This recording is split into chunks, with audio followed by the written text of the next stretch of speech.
Ayan guys, pupunta tayo dun sa may pinakagilid ng dagat para ipakita natin ang maayos itong lugar ng Manila Bay na napakaganda at napakaputi ng buhangin mga ka-rider.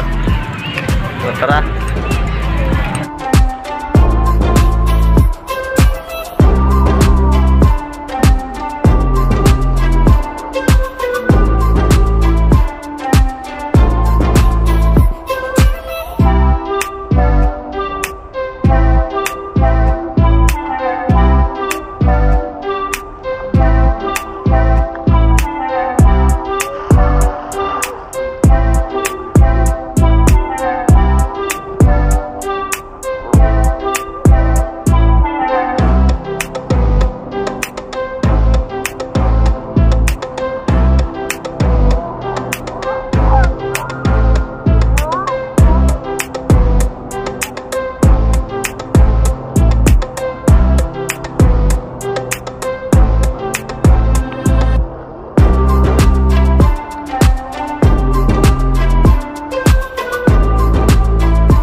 Grabe, napakaraming tao mga ka-rider na pumunta pala dito.